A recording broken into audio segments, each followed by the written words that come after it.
Right, so good evening and welcome again to Cannon Fodder, but the Easy Talk segment that we love to do on Cannon Fodder TV. And we've got a couple of faces that have been away for a while, but they have returned. Both of them are originals on Easy Talk, and one of them is my co-creator. But I'm going to say first, hello and welcome back to LilMazy. LilMazy, how have you been? Oh, great, man. I mean, like, obviously, I haven't been doing a lot of videos recently just because I've like doing so much. Like, I've obviously, as I told you before we came on, like learning to drive. I've moved my job and just been doing a lot, man. But I've still been keeping up with everything about Arsenal, you know, but just haven't been documenting it, I guess. Yeah. But yeah, man, I'm happy to be back, man. I'm really excited for the game tomorrow as well. But listen, it's good to have you back on the channel again. It's been a while, but like I say, you were one of the originals, one of the first people we invited on to Easy Talk, and it's always good to see you back, LilMazy, yeah? Always a pleasure, mate. Always. And then we've got Raz, my brother Raz. How's it going? Yeah, it's all good down this end. Today is the 1st of March, and down in Wales, it's St. David's Day. So to all the Welsh fans out there, although I'm not Welsh, you know, happy St. David's Day. And yeah, I'm buzzing. I'm glad to be back. Work's taken me away, but I'm hoping I can contribute tonight. And I hope tonight's segment will be, as always, a really good laugh. Yeah. As well as put some points across. Yeah. You know, as I said, we try not to be too heavy-handed. You know, it's just a little bit of a joke, relax, and that's just easy talk. You know. But anyway, so the first one we wanted to actually talk about was I had a thought about the players that we've brought in over the last 10 years. But I thought, what about the players that were sold? And even furthermore, the players that we should not have sold, and we're regretting it maybe, you know, many more years in the future. So I want to go to LilMazy. You know, which player in your mind Arsenal should not have sold? Well, the first player that springs to mind straight away is Robin van Persie. Was that in the past? When was that? 2012 we sold him? Yeah, it was. That's just, it was about the past 10. Yeah. Yeah, it's definitely the first player that springs to mind. I remember that day. It's absolutely just heartbreaking. Judas. Yeah, properly. I'm like, Easy talk, guys. I was mad about that. But yeah, that was terrible. I'm trying to think of who else. I mean, more recently, I didn't like it when we sold Sanchez, we didn't sell him. He wanted to leave, you know. But looking back on it now, I think we're better off. Yeah. You know, especially the way he's been playing. I think Koscielny has scored more goals than him in the Premier League. Ciao. I'm thinking of him. I don't know, but yeah, I'll let Raz go. So for you, it's RVP, and in recent history, definitely Sanchez. Well, Sanchez at the time, but now looking back on it, no. We got the better end of the deal, haven't we, between him and Mkhitaryan, I think, anyway. Yeah, especially Mkhitaryan the other day against who did we just play? Bournemouth. He was absolutely on fire, man. Him and Ozil, they were. I can't believe it. Player. You are a player. I hope he can keep it up, because I've always said many times on the channel that we can't be so reliant on Aubameyang and Lacazette to score the goals, because when they're failing, who's going to come and support them? And lo and behold, the answer is right there: Ozil and Mkhitaryan. I couldn't believe how good Mkhitaryan was. I never even knew he was that good. Like that's got to be his best game he's ever played for us. Yeah, I would. Yeah. I'm not sure how many goals he scored in the season now. How many goals has he scored in total now, Mkhitaryan? I think he scored 6. I think like 5 or 6. Yeah. 6. About 5 6, 7. Yeah. Raz, what about yourself? Your thoughts? Which player? Oh, man. You know what? I feel like I was going back in time, to be honest, even further back than 10 years ago, because I remember when Arsenal sold Rocky Rocastle to Leeds. And to me, that was like, that was. You only have to if you've seen Ian Wright's journey with Arsenal, the way that affected him as well. But if we're going further into the future, back into our past, as it were, Yeah, LilMazy was right about Robin van Persie, because we stuck with him when he was injured. He was the most effective player, striker, and yet he was injured for so long. And when we needed him, he wasn't there. And then when he came back, he showed how important he was to us. But I'm going back further within that time period, if I may. Bakary Sagna, Gael Clichy, Cesc Fabregas, Nasri, and Wilshere of recent times. To me, they were like the real like players in the middle. We also had Abu Dhabi. I know that he pretty much went because he was injured pretty much most of the time. Again, he's one of those players. I remember when he played against Liverpool in the Champions League second leg at Liverpool, and how effective he was in midfield. And Walcott was on one of his blistering runs, and it was, to me, it was a midfield that's what we wanted. But there's other players as well. There's one other player that I didn't like, because he went from us to Man City and he played for them down the road, and that's Adebayor. Adebayor, you know, Adebayor. Yeah, to me, he messed up his history with us, as well as I say another person, another really good defender, Ashley Cole. Ashley Cole. He was one of our own. So I think we had more than our fair share of players that we should have kept, but because they got lured, or they chased after the buck, or the teams up and coming that we used to beat have had the money in the bank for them. Yeah, I still feel that Van Persie was the one that hurt the most, because he was one of us, and we stuck with him for a very long time. Yeah, for all the injuries and everything else there. I think a slight problem where I think was he not accused of raping someone as well? I think at one stage. I think and I think Wenger kind of obviously stuck by him, but yeah, there was an alleged rape. Yeah, I think we have to say alleged, because we can't say. Yeah. Well, there's another player as well. Sorry, but I was kind of confused as to why we let Santi Cazorla go. Like, I know he was injured for a very long time, but I think he's playing now, and he's playing really well. Yeah. So why did we not just keep him? I don't even know what happened there.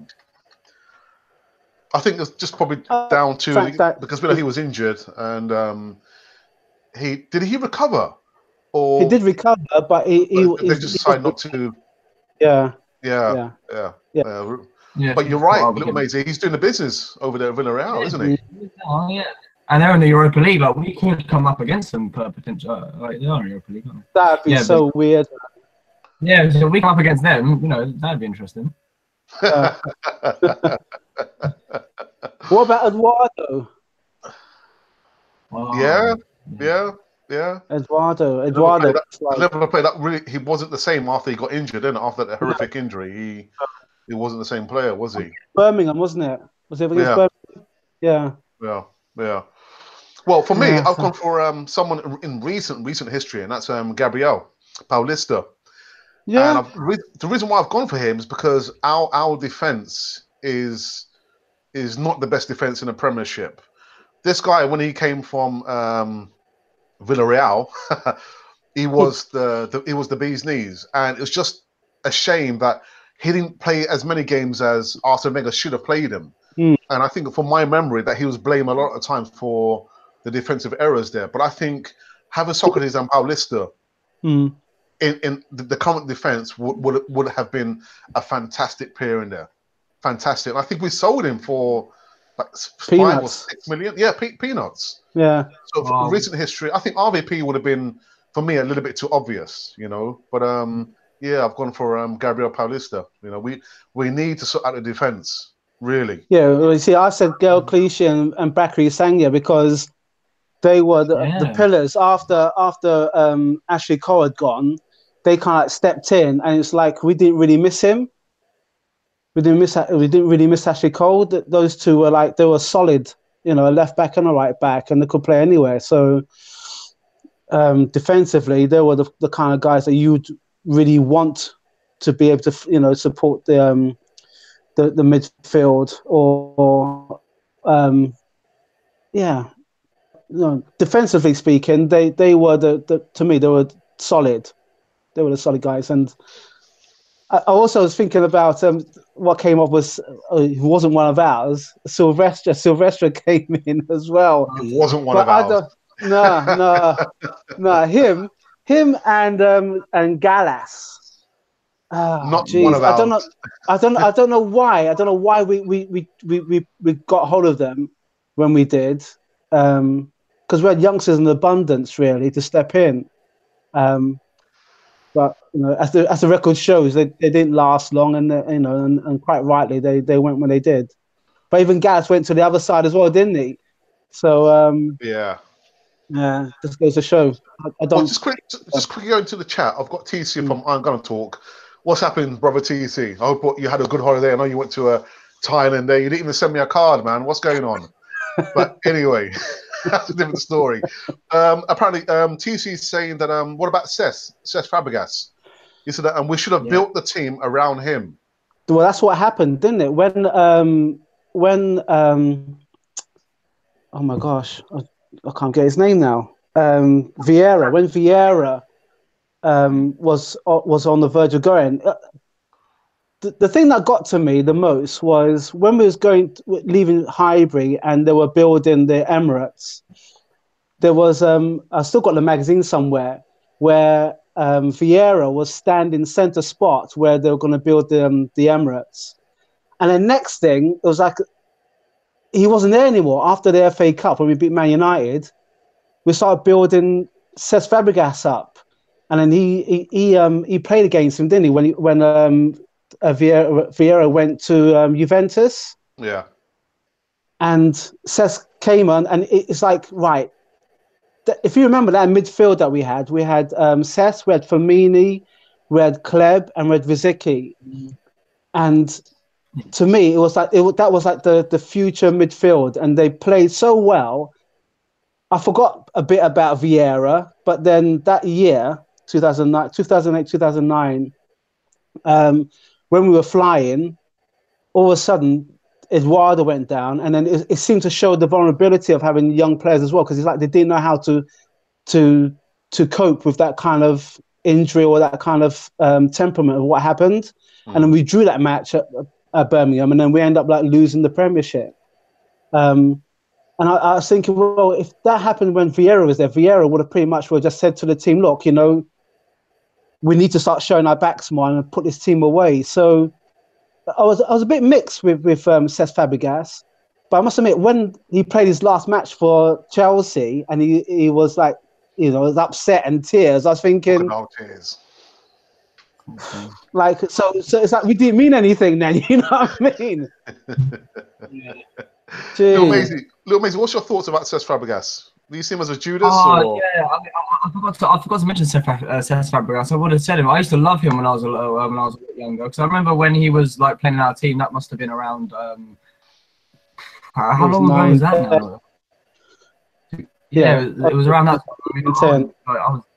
I was like, done with 15 or something. But yeah, like I thought he was an amazing player. But the thing is with Arsenal, like we've always been so bad at like buying and selling players. Like I read a fact the other day that I think Overmars was our highest like sale, like in terms of money, and it was only like 40 million or something like that.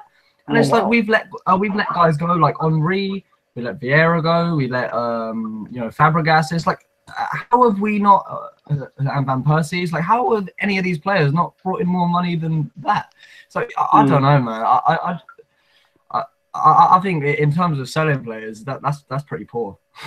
Well, listen, I hope under the new regime that these things, that business sense is going to change, where we're bringing players, on low, cheap players. Well, I wouldn't say cheap players, but good quality players. But when they do actually get eventually sold by Arsenal, that we can make some kind of profit, because it's ridiculous. The situation that we're in now, and if you probably saw the news about Chelsea have been barred for 2 transfer windows because they have maybe 1,000 players out on loan. Yeah. It's just, you're thinking, how did they get to that situation without anyone picking it up? But yet we're trying to do the right thing. So for the next, maybe until the summer, we can only bring in loan players. We can't buy any players. But see, the thing is that we I think we've been playing fair by the FA, the FFA play, the fair play, rule. Man City and Man United and everybody else, they've managed to get away with it, and Chelsea actually. I'm glad in the sense Chelsea got hoiked back, but I think, like you said, it was the fact of the previous regime. I'm looking at Gazidis. I'm thinking, like, how much of a bad businessman that he was when he managed to get all our players that's gone on freeze. Like, for example, Ramsey. You look at Ramsey, and you did look at Wilshere, and we had to sell. LilMazy did pull him up earlier as well. I forgot his name now. I don't know why my memory's gone. He's gone to Man United. Sanchez. Yeah. Oh no, Sanchez. We had to sell Sanchez on the cheap, as it were. We got Mkhitaryan on exchange, but it just took, like I mentioned before, it just goes to show that previous regime, Gazidis was there, and he was saying how everything's fine, everything's okay, we're doing the business in the right way. Clearly not. Clearly not. We're paying for his mistakes, and we can't even get players that we want now until the summer. It's shocking. I feel like we're that's the thing. It no man's land. We're stuck. Sorry, LilMazy. Yeah, like, it isn't even just with selling players. Like, we put high wages. We give high wages to players that simply are not worth that much. It's like an example would be poorly timed, by the way, but Özil and Mkhitaryan, they were fantastic the other day. But how often do you really see them perform like that? And Özil, as everybody knows, is on 350k a week. Mkhitaryan is on 200,000 a week, I believe, or thereabouts. And even Carl Jenkinson is on like 70 grand a week, and he hasn't played a full game since, I don't know, 2 years ago. It's like, we have so many average to good players that are just on ridiculous wages, and that's why we're in. Oh God, I hit my fork. But that's why we're in this situation, because we just. I don't know, the business has always just been so bad. I don't know. Right, so good evening to Ryan. Ryan from Mr. Arsenal 89. How's it going, Ryan? You're not too bad. Sorry, I'm late. Yeah. No, it's okay. Still recovering No from last night. So yeah, Ryan, we just kind of coming towards the end of the first topic we wanted to talk about. That which Arsenal player Arsenal should not have sold. So LilMazy said RVP and the Sanchez of old, not towards the end of his time at Arsenal. And Raz, you said, who did you say? Remind me. I said, for me, it's Sagna and Clichy. Okay. And I said Gabriel Paulista, only because of the situation we have currently in the defence. He would have been, for me, he would have been probably a good pairing with Socrates. But what about yourself, Ryan? Which Arsenal player should not have been sold?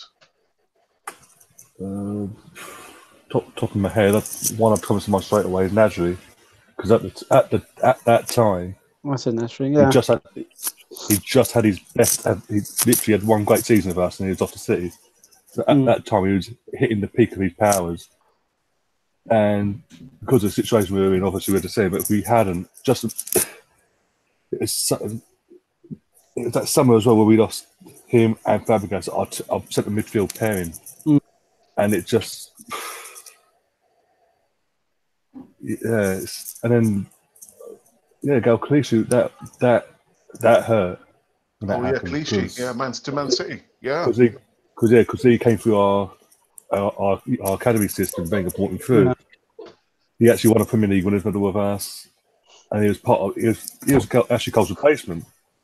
Yeah, and he wasn't perfect, but it was the best support we had at the time. And what did we have a replacement with? Was it Andre Santos or Traore?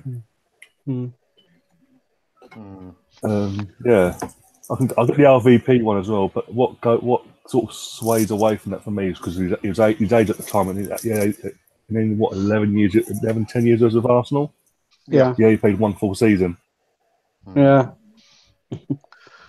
Right. Well, in the chat, we've got Gunner Boys and Gunner Boys, even Gunner Boys, and he's saying he agrees with you, Ryan. He's saying Nasri, and then Much FM is saying Chesney. I was thinking about that as well, actually, because he's doing. I'll got him down as well, actually, Chesney. Yeah, I can understand it because obviously, yeah, with Chesney on that subject. Oh yeah, Chesney, Chesney. I think it spoke volumes about our old regime at the time when he was loaned out to Roma.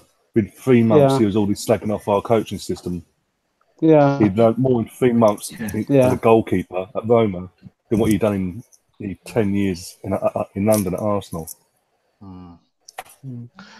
Oh, dear. So just imagine what he could be. Just imagine what he could have been like under Unai Emery. Yeah, but like LilMazy says, we've got to get our business in order. We can't be literally, buying players at the high end and then we sell them for next to nothing. Arsenal have to get their business heads together. It's ridiculous. This is an issue that the Arsene Wenger and Gazidis both left behind. Yeah. They created this mess. You think back when Van Persie left, what did he say? Because he had a meeting with the pair of them, and when they said who his backup would be, because he was obviously playing so many games, he had no backup, Giroud. And he's like, well, his team, there's got Real Madrid, got Barcelona, got this, that, the other, they're all after me, and they've got better backups, and they're going for European titles. What you saw ambition in their ambition doing Matt Cheese at the time, if you think about it, his ambition was to win the new title, was to compete, and their ambition never was. Let's be honest, all the PR crap they spout out, it never came to fruition. Never came to anything. Giroud was initially brought in as the backup to Van Persie. He ended up being his replacement for how many years? We've only just now got 2 world-class goal scorers, in my opinion. Yeah, and terrible. Did someone mention Cole as well? Ashley Cole, was that you, Raz? I mentioned Ashley Cole because he came up through the ranks.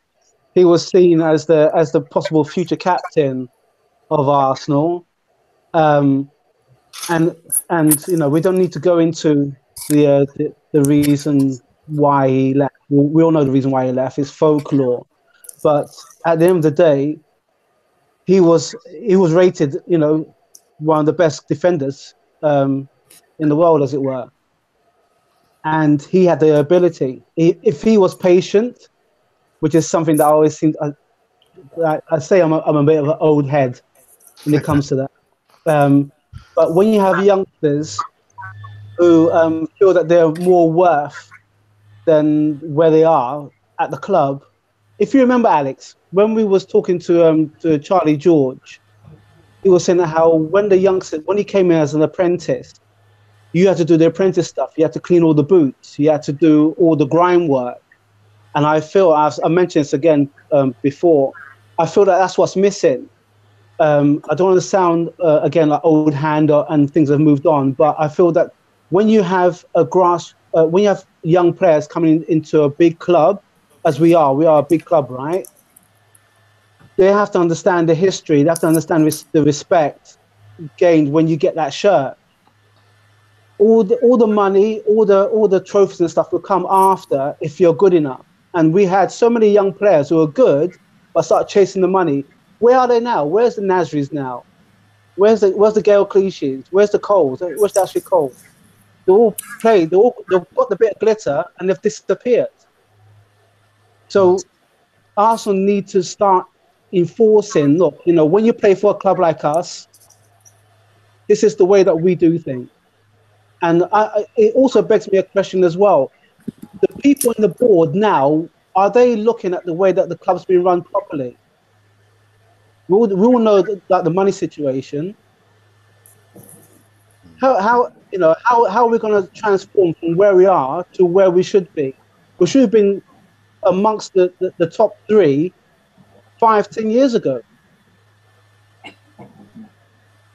Oh. So yeah, I'm really passionate and really it does get to me because I love my club, and when I see the players from before, and I was thinking, you know what, like all of us, that's bad.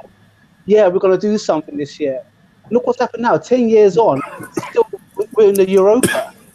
Yeah. Thanks very much. thanks very much, Gazidis, you know, for all the promises you made. And look, you know, we're fighting for a new identity now.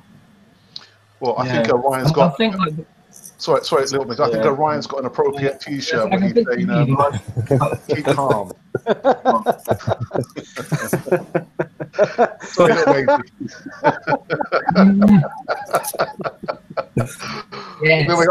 I just want to cut you off quickly. Sorry, LilMazy. And in the live stream, we've got the Godfather himself, LTL. Yes.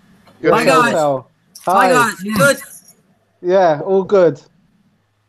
Great to see you. Listen, Ralph, I was thinking, I was just listening to what you were saying, you know, and we were sold a lie when they said we'll leave Highbury and we'll have a big stadium and we'll compete with the Real Madrids and the Bayern Munichs of this world.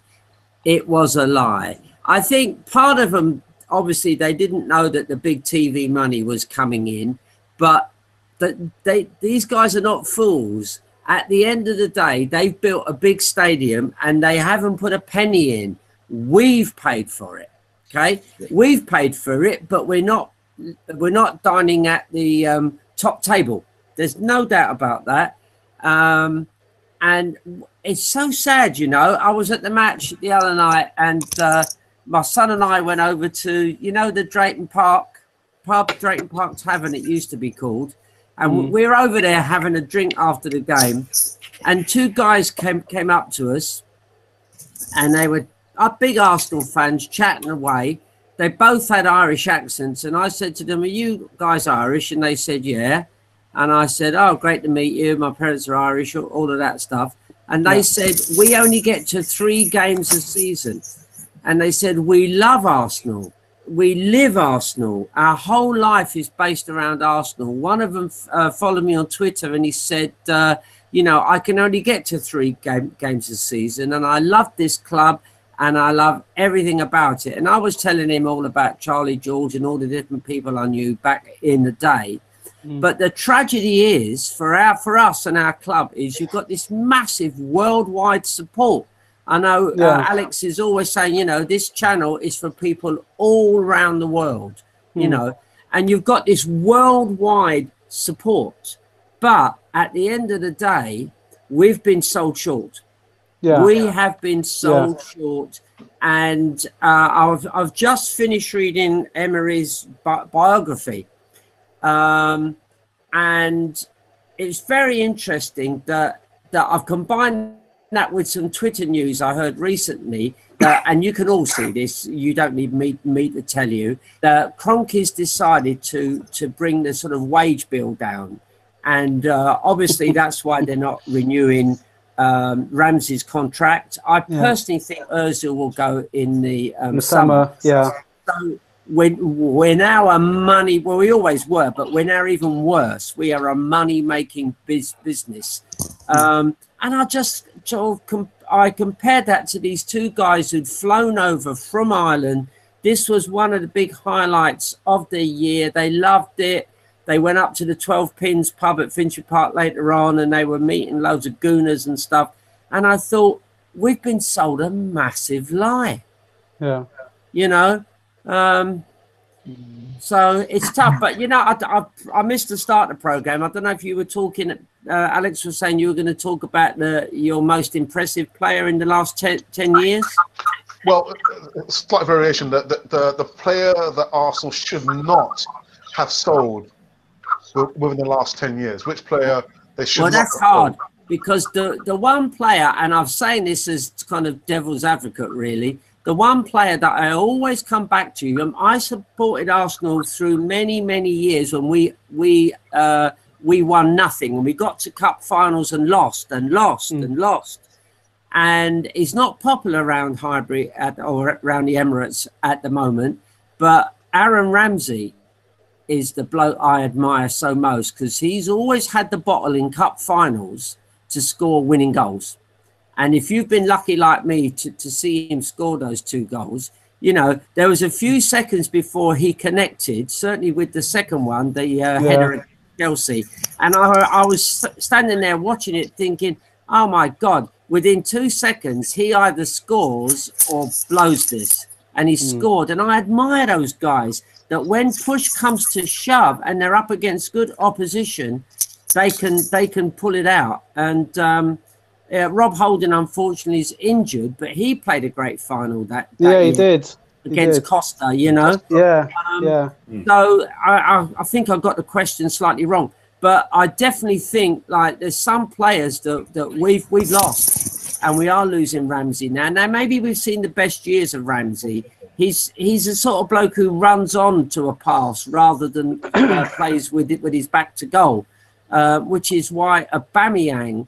The match the other day looked so wonderful when he was played forward by Mkhitaryan. And once he runs onto the ball, he's wonderful. He's like Henry. He's got pace to burn. He's got poise. He's got balance. He's got everything he needs. And he had Nathan Ake behind him, racing away, who's fast.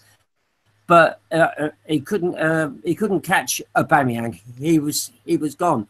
So I don't know. I feel disappointed for not just us lads, but you know, people around the world that live and breathe Arsenal, and we were definitely sold a pup. We were definitely sold a lie, and it's a tragedy really. Now, having read Emery's biography, he is a wonderful coach for resurrecting players' careers, and I'll give you one simple quote, guys, that sticks out.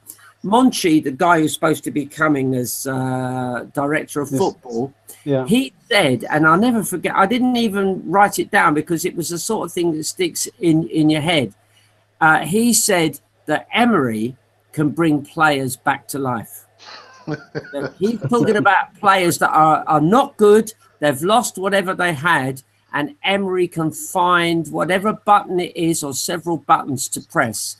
And Monchi and Emery have had big fallings out. Often good friends do, you know. Yeah. And they've had massive fallings out, but they haven't spoken for like weeks. When they were at Sevilla, there was weeks where they didn't speak because they'd had this massive blazing row. But what does Monchi want to do? He wants to come and work with Emery again. Incredible. So if we're looking for a light at the end of the tunnel, I love the idea that Monchi's coming in. And I love the idea that Emery and him have a sparky relationship.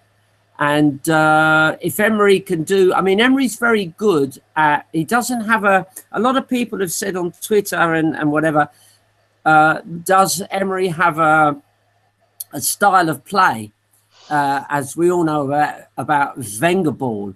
And what the book was saying, the guy who wrote it was saying that what Emery's skill is, he adapts his style of play to the players at his disposal.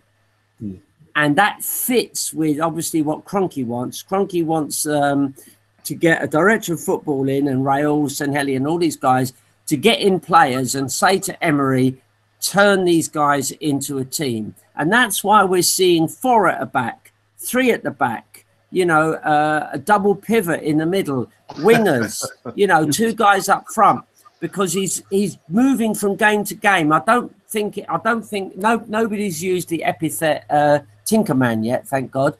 But he does move the players around, and he looks at what players are good at. Mickey had a fantastic game the other night, you know. So I think the future's bright, but it does hurt me to think of all of us, you, me, and all of us around the world and in London and all the different places. And we've been sold down the river, you know, and I find that hard. Having said that, if we beat United, I could see us getting 4th. Oh, but we have to beat them at home. If I can quickly say something before we all find other segments. I appreciate everything that you say, Terry, about, you know, being sold down the river, as it were. The only thing that sticks in my throat is the fact that those responsible have gotten away with it. You know, they've left the mess, as it were. Yeah. And what gets to me is some of the, like, where I work, you know, there's a huge microcosm of Liverpool fans, Man United fans, Chelsea fans, them down the road, 1 or 2 of them as well. What sticks in my throat is the fact that my team could have been so much ahead, at least competing for the first, the top 2 places, still being in Europe. Okay, the people who are responsible, who put a veil over everything, they've gone away now, and the man who is in charge to try and resurrect the team, to try and make them what they are, he's only been in the job 7-8 months. You've got fans impatient already. Yeah. Not the season hasn't gone yet. You've got fans impatient already, and that gets me, because I'm thinking, surely amongst you guys, you must see that what has happened for the last 10 years is not going to be cleared or rectified for at least another 2 years, maybe 3. So you have to give him, give him a bit of space. And when you said about Kroenke has come on the back now of his massive franchise, LA Rams. They haven't won the Super Bowl. So is he holding his money back now because that hasn't happened? If we're a cash cow and he's told Emery, guess what? You have to start looking at players to rise up because the money's not going to be there.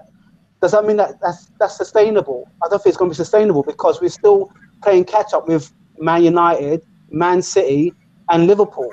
They've got financiers who can invest in those who are willing to put their money in the pocket. Yeah. I think in answer to what you're saying, Ralph, I think obviously Liverpool made a massive profit on Coutinho, and they invested that in Van Dijk and a few other players.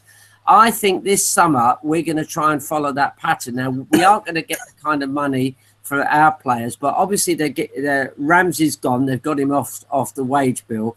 I think Ozil will go, because a lot of people raved about Ozil the other night, and I thought he played okay, but I think Emery's clever. And he's not going to do a downbeat version on Ozil, because they need to keep that guy's price up.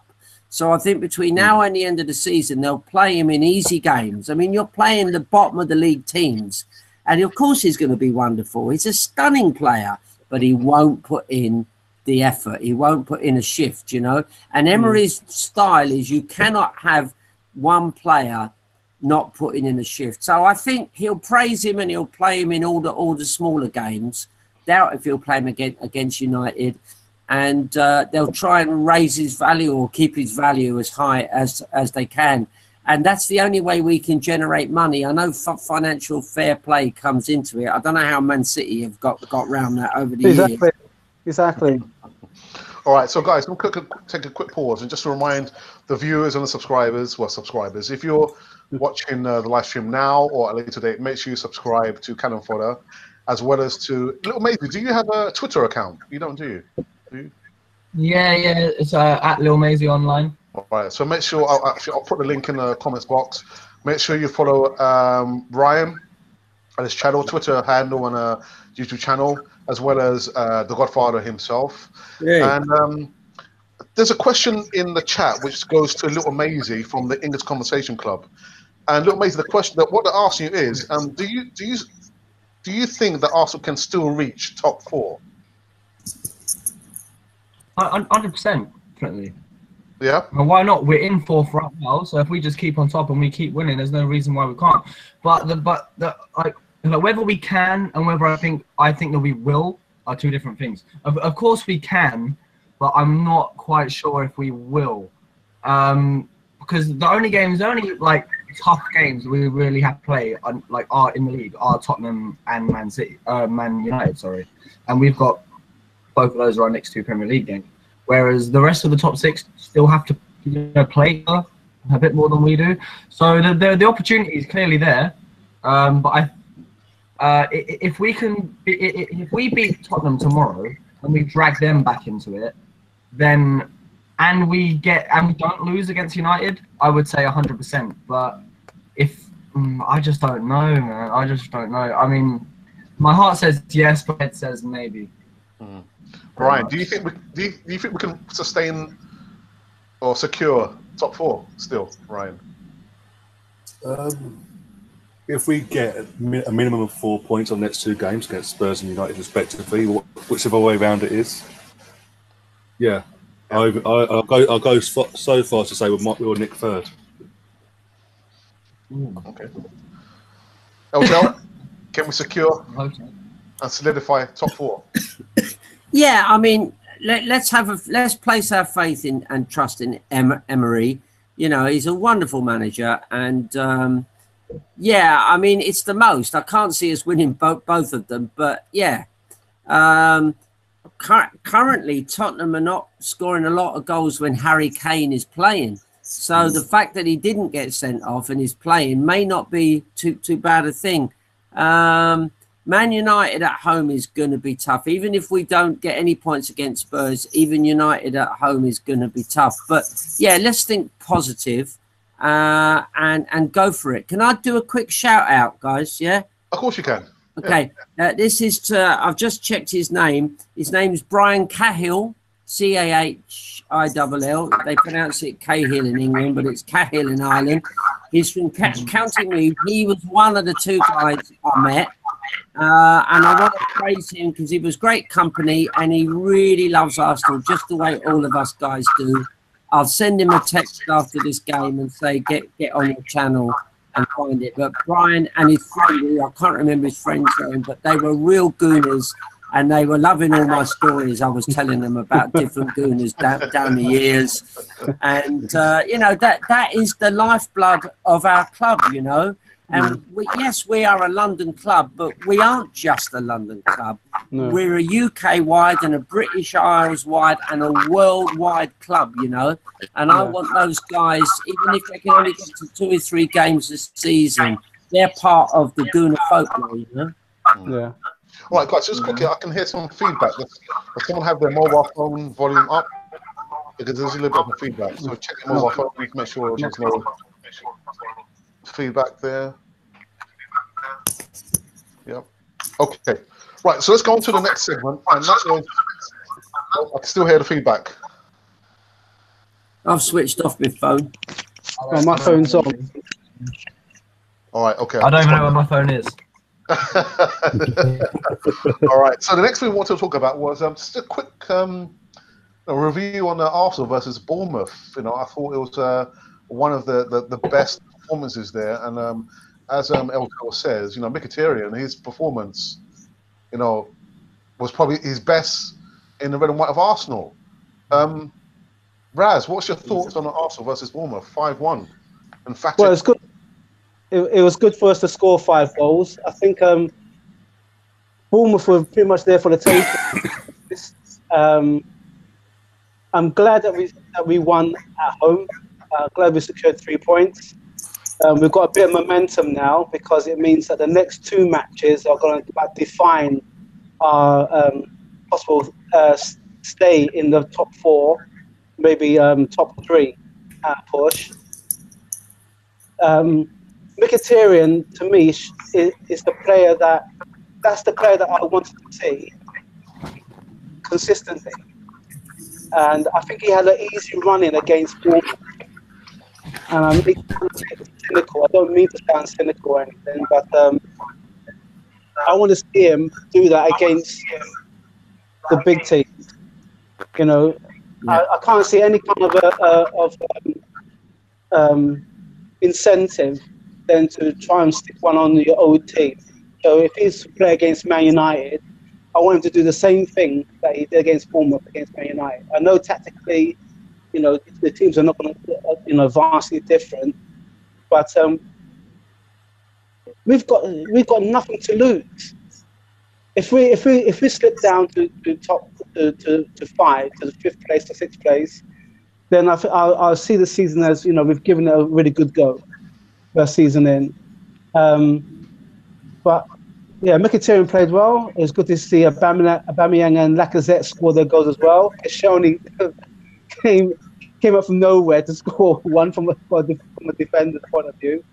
And Ozil's little dink, it seems to have gotten quite a lot more views of late because of the technique he used to score the goal. But like Terry said, I think in the sense for Ozil, it's pretty much about keeping his profile up until the summer. So if you remember, Alex, we had a deep conversation about Ozil, and I say to you. I'm saying nothing. And Ryan will back me up. Did I say to you, that we have to play the man? All what's happened, regardless of injuries and everything else, this man is getting away. Close to a small country, I suppose. Raz, so you have to play him. We didn't buy Ozil for him to perform against the lower teams. No, we didn't. We bought him to raise to the up next level. Yes. Yes, we did. But you see, what's happened within the last 5 seasons that he's been there, he's dipped in, he's dipped out. Wenger's probably put his arm around him, saying, you know what, you're a better player, you're a star player, you're da-da-da-da. And he's peaked a couple of times, and he's dipped out again. And then just before last, when we were negotiating his contract, and then we gave him the contract, he's dipped out. I thought that this season would have defined him more because of what happened to him in the World Cup with Germany. I thought he came back to Arsenal fold. We all put our arms around him, and we all thought that this was the season that's going to show everybody how world class he is. And what's happened? He's disappeared. And like you said to me, this team should not be allowed to have luxury players. We don't have the luxury to carry players like that. We need warriors. Ralph, listen, I'll tell you what's happened to him, man. I'll tell you what's happened to Ozil. When he was negotiating his contract, he had 2 months where he was blinding. He was dynamite. And as soon as he got the contract, he went back to what we're now seeing. There's no doubt about that. And, you know, I was thinking about this, even though that what I've just stated is an opinion, these players, the amount they run and the amount of energy they use and all the statistics will be known by the club. So it's not just about somebody's visual opinion. They will know that he gave more. He gave more when he was waiting for the contract and his agent was negotiating it. So he's now a World Cup winner. You probably know he goes up to Golders Green on a Sunday. He's got his favorite Turkish restaurant. Everybody thinks he's wonderful. He's in a glory situation, and he's earning mega money at Arsenal, and he's winding his career down. The difference between Ozil and people like Tony Adams is Tony Adams was about winning and about winning for Arsenal. Okay, and he'd walk through a brick wall. We all know that. We've seen him do that. Ozil, and I love Ozil. Don't get me wrong. I'm a massive Ozil fan. At his best against the Ludogorets, he had them all on their back, the goalkeeper on his back, feet in the air, 2 or 3 players like crabs looking up at the sky. A wonderful player, but he won't pull that out in the big games because it's too much. He won't be asked. He's also scared of being tackled. Was it the Spurs match at home where the guy came in from behind him and he pretended to dummy him, and that wasn't a dummy. He knew he wasn't going to work, but he didn't want to get clattered from behind, you know. So I really think Emery and Raul Sanheli and all those guys, they've sat down and worked out we're going to have to pump him up, praise him, and he's still wonderful, and he'll create goals, and we haven't been creating much recently, but I think this summer he'll go for as much as they can get, and they'll probably still have to pay a proportion of his wages at whatever club gets him. And unfortunately, Kroenke will not pay the money. He will not do it. He's never put a penny of his money into the club, and we're going to have to do it with people like Emery, and hopefully, it sounds like Monchi's coming, Raul Sanheli. You've got a bit of a Spanish link there. They all know each other. They're all friends. And maybe that's good. Maybe they're guys who are going to be a fantastic team. I'm really looking forward to it because I know, having read his biography, I think Emery's a good guy to organise a team. No doubt about that. And as Monchi said, he can bring a player back from the dead. Monchi's got a team of I don't know how many hundreds of scouts around the world, and Sanheli knows what he's doing in terms of contracts. So you've got a good triumvirate of people there running it, you know. And that's our hope. I don't know what happened about Mislintat. Obviously his face didn't fit or something, because do you guys know who found Guendouzi? Because he's some find. That guy is some player, and he's still 19. I don't know whether it was Mislintat or... I think it was Mislintat. Was it? Yeah. Most likely. Most likely. Mislintat. Yeah. Ryan. Yeah. Your thoughts, because, you know, I know your thoughts on Ozil, I think. But the bigger picture, Arsenal versus Bournemouth, what's your take on that performance there? Well, I was lucky enough to be there last night on Wednesday night, and go back to Sunday afternoon. We had Southampton. That first half performance on my channel, I said we went from having that performance, and then second half it was complete opposite. Whereas Bournemouth, it was from start to finish, apart from a 5-minute spell after they went 2-1. We were literally consistently dominant. We would not let it up. We wouldn't let them give them a sniff at all, even at 5-1 with 10 minutes to go or anything. It was literally just keep going. And the pressure as well was something I haven't seen. I don't see on a consistent basis. What we were doing, the way we were playing, is for the first half against Southampton and then the entire match of Bournemouth, is what I've been seeing this season against the big teams at home, like Liverpool and Chelsea and Tottenham in the league. And we're now starting to see it against the lesser teams. I'll be honest, I was a bit wary when I saw the lineup on Wednesday night, because it was a three centre backs and the wing backs, and I was a bit concerned because who the opposition was. But it worked. And the substitutions were spot on as well. But Mkhitaryan, I've said this as well, since he's come back from that injury, he's sort of come into form. It's like we're getting a Mkhitaryan of what we had, people saw at Dortmund. Yeah. But 3 points and 5 goals at home. Yeah. Helps with our goal difference as well, because it could come down to goal difference. That's how tight it could get. Yeah. And it gives us, now going into tomorrow afternoon being an early kickoff, we're going into that with a bit of confidence.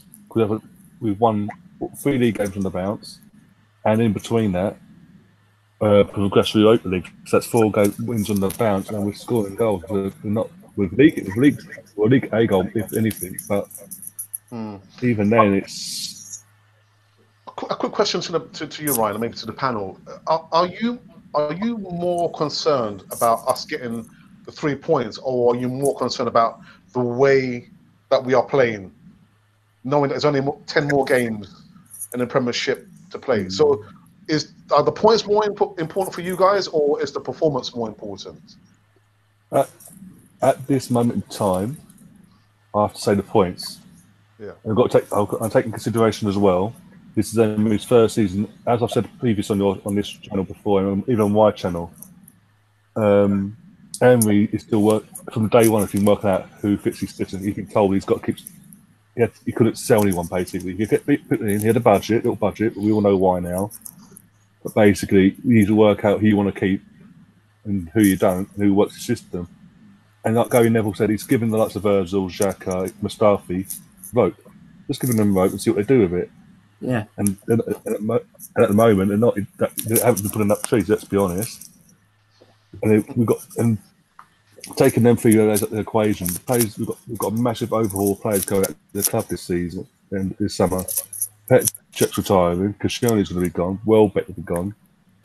Jenkinson's gone. Lichtsteiner. There's a long list of players basically. The wage bill is going to be enormous. Astronomical. How much wages? Yeah, it's going to be absolutely ridiculous. And it gives it also then if we was to get Champions League via Europa League or the league itself, it makes it easier for everybody to go and get his players, and then there's no World Cup of Euros this year as well. He can spend the whole summer then imitating his style of play with his players that he trusts in his style. But at this moment in time, points at this moment in time is more important than anything. As long as you win and get 3 points every game, I'm not going to complain. We could play absolutely terrible in the sense of style of play, but if we get 3 points, I'm not complaining.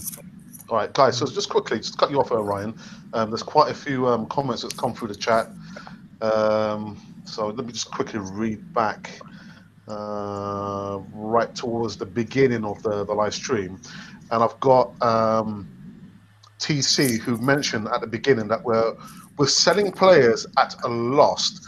Do you think that desperation to try and achieve success at any cost? And then I've got Much FM. He says, why do we sell him for 10 million? Still baffles me.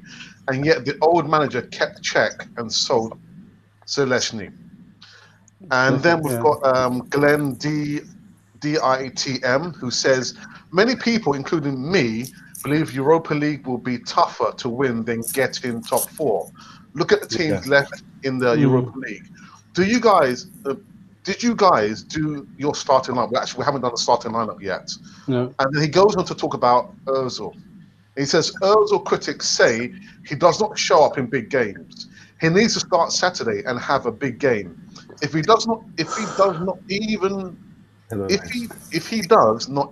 Ozil fans like me will be highly critical. Unless you have Ozil on video saying he's doing it. I'm not sure what he's trying to say here. He's basically trying to say that we're a little bit too critical of Ozil, and he goes on to say that that Ryan has mentioned.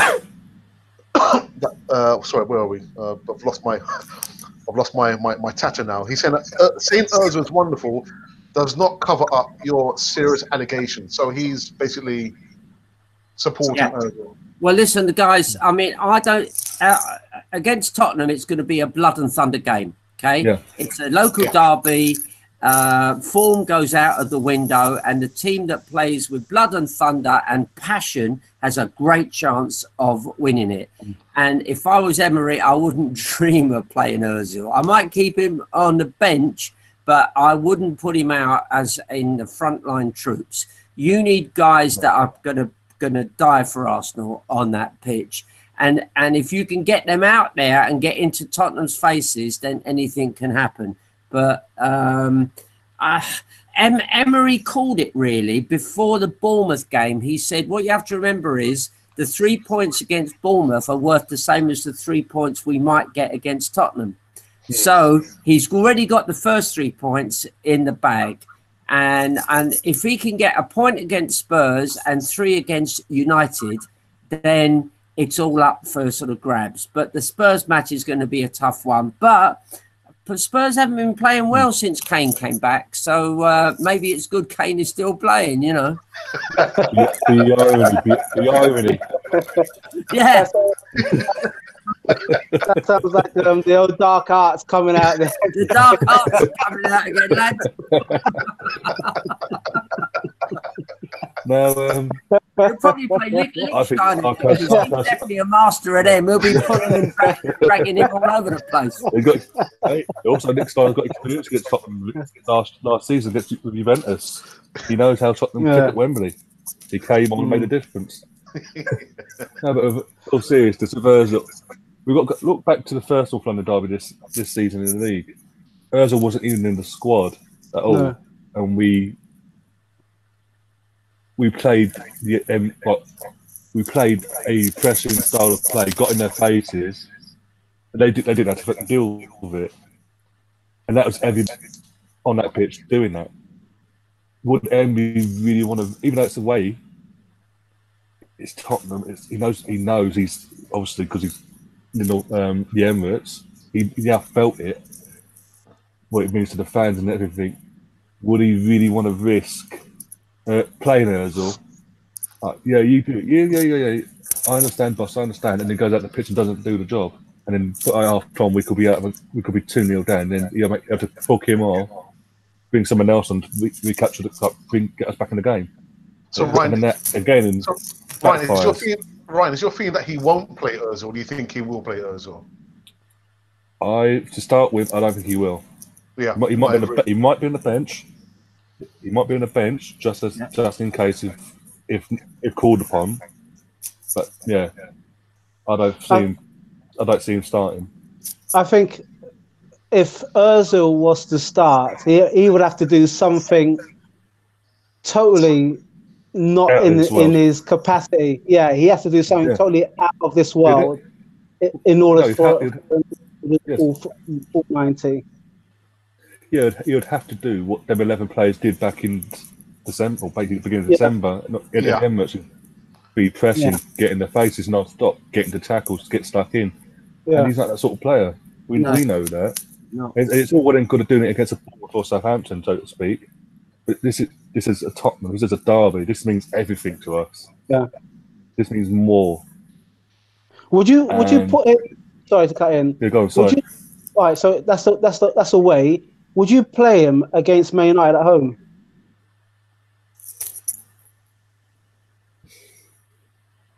We're at home, aren't we, against Man United? We're at home against United. So would you play us? They've got injuries as well, haven't they? Still. Yeah. Yeah. Would they injury this carry over to our game though? No luck. No what? Maybe, possibly. Again, that depends. Have we got Rene the first leg of midweek? Is that this week or next week? Let me double check. Because there's a way. Because they moved everything about. I've no idea.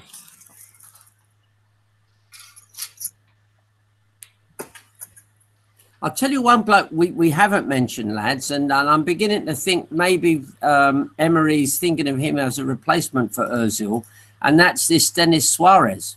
He's got I was watching him, he was dribbling the ball towards where I was sitting in the stadium, the upper west, and he's got very fast feet. He can really go, and the ball is glued to him. The ball is absolutely glued to him, you know, and if he's got vision... and obviously Barcelona have him there because he's obviously got some wonderful talents, then, you know, maybe he might be playing against United. I doubt in fact, I'm sure he won't play him against Spurs because that is going to be a battleground. It's going to be a game too much. Yeah. I think again he'll be on the bench just in case sort of thing. Yeah. But then, on Wednesday, that was out of all the games I've seen Suarez play, that's the first time I thought he looked a bit more confident, a bit more at ease. But obviously, as well, something if we do end up signing him, it does work out. Something he's got to do straight away, and not do what Özil didn't do, is working his upper body strength. Yeah. Yeah. Good point. Good point. Yeah. Physicality, because it's a completely different physicality league compared to La Liga. Guys, right. So just before I wrap up the live stream, I want to go quickly back into the chat, and we've got our first ever donation through the super chat from Glenn DITM. So Glenn, thanks for your comments. And actually, Glenn does say, okay, so no Özil for you guys. Maybe Spurs will sit one of their playmakers because they feel bad for us. Well, I'm not so sure about that. Cannot wait to hear your starting 11. Won't be surprised if you're going to sit Aubameyang out too. Maybe they will sit Kane out too. You're very sarcastic.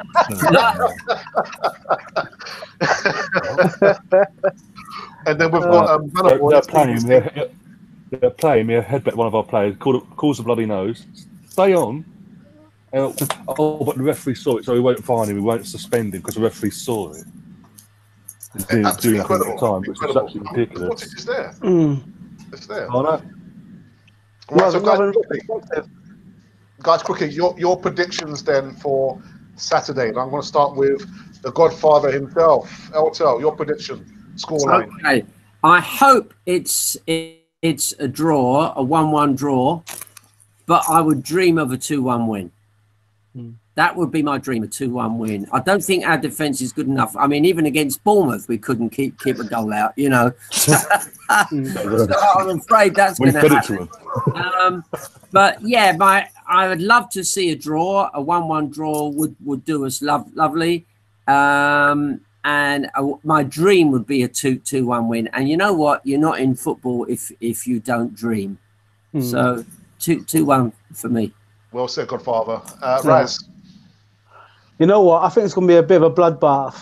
I think there's going to. I want to see some guts. I want to see some steel. I want them to fight for every ball. And I'm not going to. I don't want to come away with a draw. I want us to win.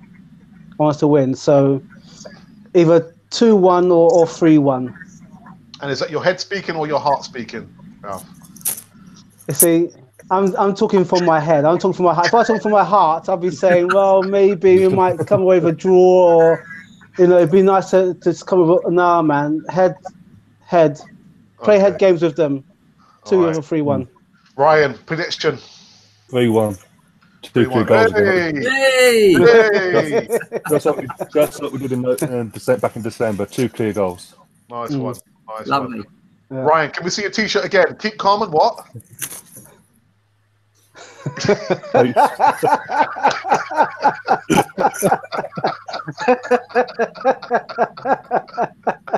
Love it. Oh, dear. Oh, yeah, another one. One sec. No subtitles. One more. Just because. Yeah. Well, listen, whoever's stopped by and saw the Easy Talk feature-length version, thanks for stopping by. And to Glenn, DITM, thank you for your $2 contribution to the channel. We'll probably buy maybe half a microphone or something with that, but thanks anyway. And it leaves me to say thank you to the panel. So, Ryan, thank you very much for coming back on the channel. Always a pleasure to have you. Thanks for having me. Oh, he's got another one. He's got another one. Oh. Oh.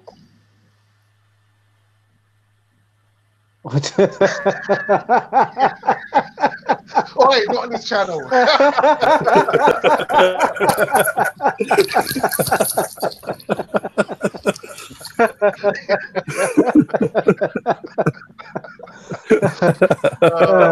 Brilliant. Brilliant. Ralph, again, thanks for coming back again. It's A been pleasure. A pleasure. Yeah, and then last but not least, the Godfather himself, LTL. Again, always a pleasure. Yes. Always a pleasure, man. Always a pleasure. Pleasure. Anyhow, you've been watching Cannon Fodder, the channel for Arsenal fans all over the world. And we are out.